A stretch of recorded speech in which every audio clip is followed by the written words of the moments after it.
नमस्कार मित्रांनो, आपले सहर्ष स्वागत आहे नामविश्व या चॅनलवर। महाशिवरात्रीला शिवलिंगाची विशेष पूजा होते। गायीचे दूध, तूप, शेण, गोमूत्र आणि दही लावून शिवलिंगाला अभिषेक करतात। त्यानंतर दूध, दही, तूप, मध आणि साखर या पंचामृताने शिवलिंगावरती लेप देतात।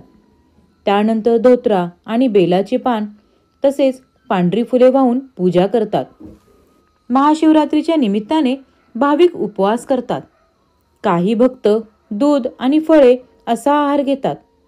प्रसादासाठी विविध प्रकारचे पदार्थ तयार करून ते शंकराला अर्पण केले जातात। खीर, पंचामृत, दूध आणि दुधापासून तयार केलेले पदार्थ नैवेद्यासाठी केले जातात। शिवाला प्रसन्न करण्यासाठी आणि उपवास ठेवण्यासाठी अनेक महत्त्वाचे नियम आहेत, ज्यांचे पालन करणे आवश्यक आहे। या नियमांचे पालन केल्यास महाशिवरात्रीचे पूर्ण फळ लवकर मिळते आणि भगवान शिवाची कृपाही आपल्यावर कायम राहते। महाशिवरात्रीचे व्रत आणि उपासनेचे महत्त्व यांचे नियम जाणून घेऊया।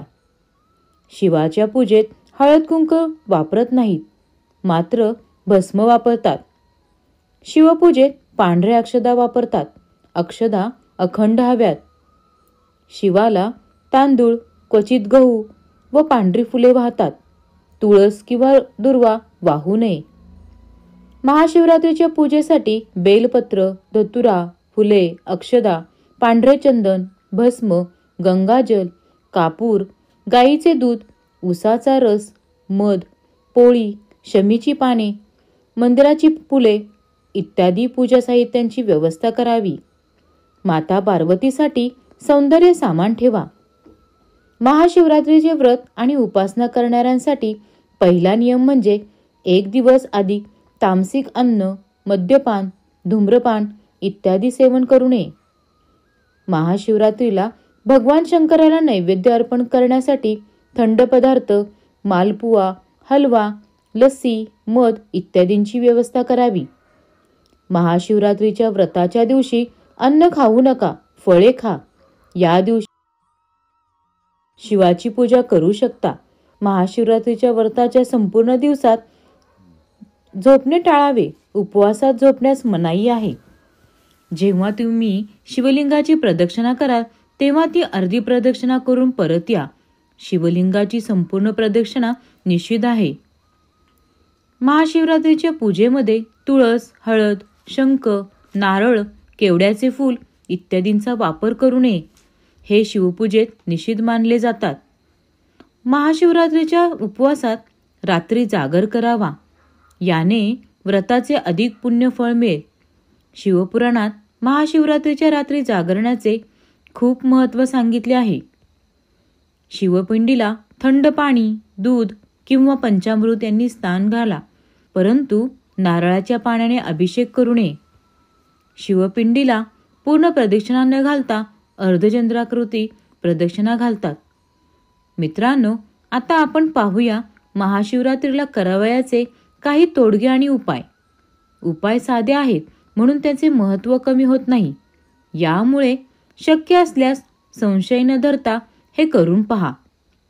सुख समृद्धी आणि संकटाच्या समाप्तीसाठी महाशिवरात्रीला भगवान शिवाचा जलाभिषेक करा आणि त्यानंतर भगवान शिवाला तीळ आणि जव अर्पण करा। नोकरीसाठी आणि इच्छित नोकरीसाठी महाशिवरात्रीच्या दिवशी व्रत ठेवावे आणि शिवरात्रीच्या दिवशी शिवलिंगावर मध आणि पाण्याने भगवान शंकराची पूजा करावी। ओम नमः शिवाय या मंत्राचा उच्चार करून शिवाची प्रार्थना करावी।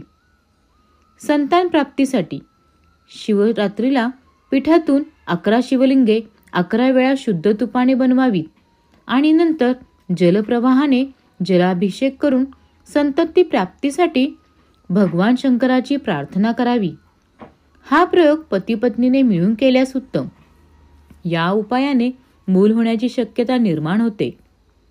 शिक्षण आणि एकाग्रतेसाठी शिवरात्रीला भगवान शिवाला दूध मिश्रित जलाचा अभिषेक करावा, मात्र त्याची धारा शिवलिंगावर सतत पडत राहावी हे ध्यानात ठेवा।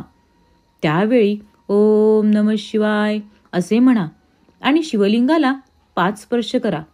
8 मुखी रुद्राक्ष सिद्ध करून धारण करावा. वैवाहिक समस्या दूर करण्यासाठी जर तुमच्या वैवाहिक जीवनात काही समस्या असतील तर महाशिवरात्रीला 16 विवाहित महिलांना मधाचे पदार्थ द्या आणि गरीब आणि गरजू महिलांना मदत करा. असे केल्याने तुमच्या वैवाहिक जीवनातील अडचणी दूर होतील आणि वैवाहिक जीवन मधुर होईल. पितृदोषाच्या शांतीसाठी उपाय. महाशिवरात्रीला भगवान शंकराच्या शिवलिंगाला 108 वेळा पाण्यात काळे तीळ मिसळून अभिषेक करा आणि ओम नमः शिवाय या मंत्राचा जप करा. यानंतर गरीब व गरजूंना अन्नदान करावे. यामुळे घरात कधीही अन्नाची कमतरता भासणार नाही आणि पितरांच्या आत्म्याला शांती मिळेल आणि मनाला शांती मिळेल. दुर्दैवाचे रूपांतर सौभाग्यामध्ये करण्यासाठी महाशिवरात्रीला भगवान शंकराचा जलाभिषेक करून अनाथाश्रमात जाऊन फळे व अन्नपदार्थ वाटप करून गरजूंना मदत केल्याने जीवनातील सर्व प्रकारच्या अडचणी दूर होतील आणि भाग्यही साथ देईल. तर मित्रांनो, असेच नवनवीन व्हिडिओ पाहण्यासाठी आपल्या चॅनलला लाईक करा, शेअर करा आणि सबस्क्राईब करायला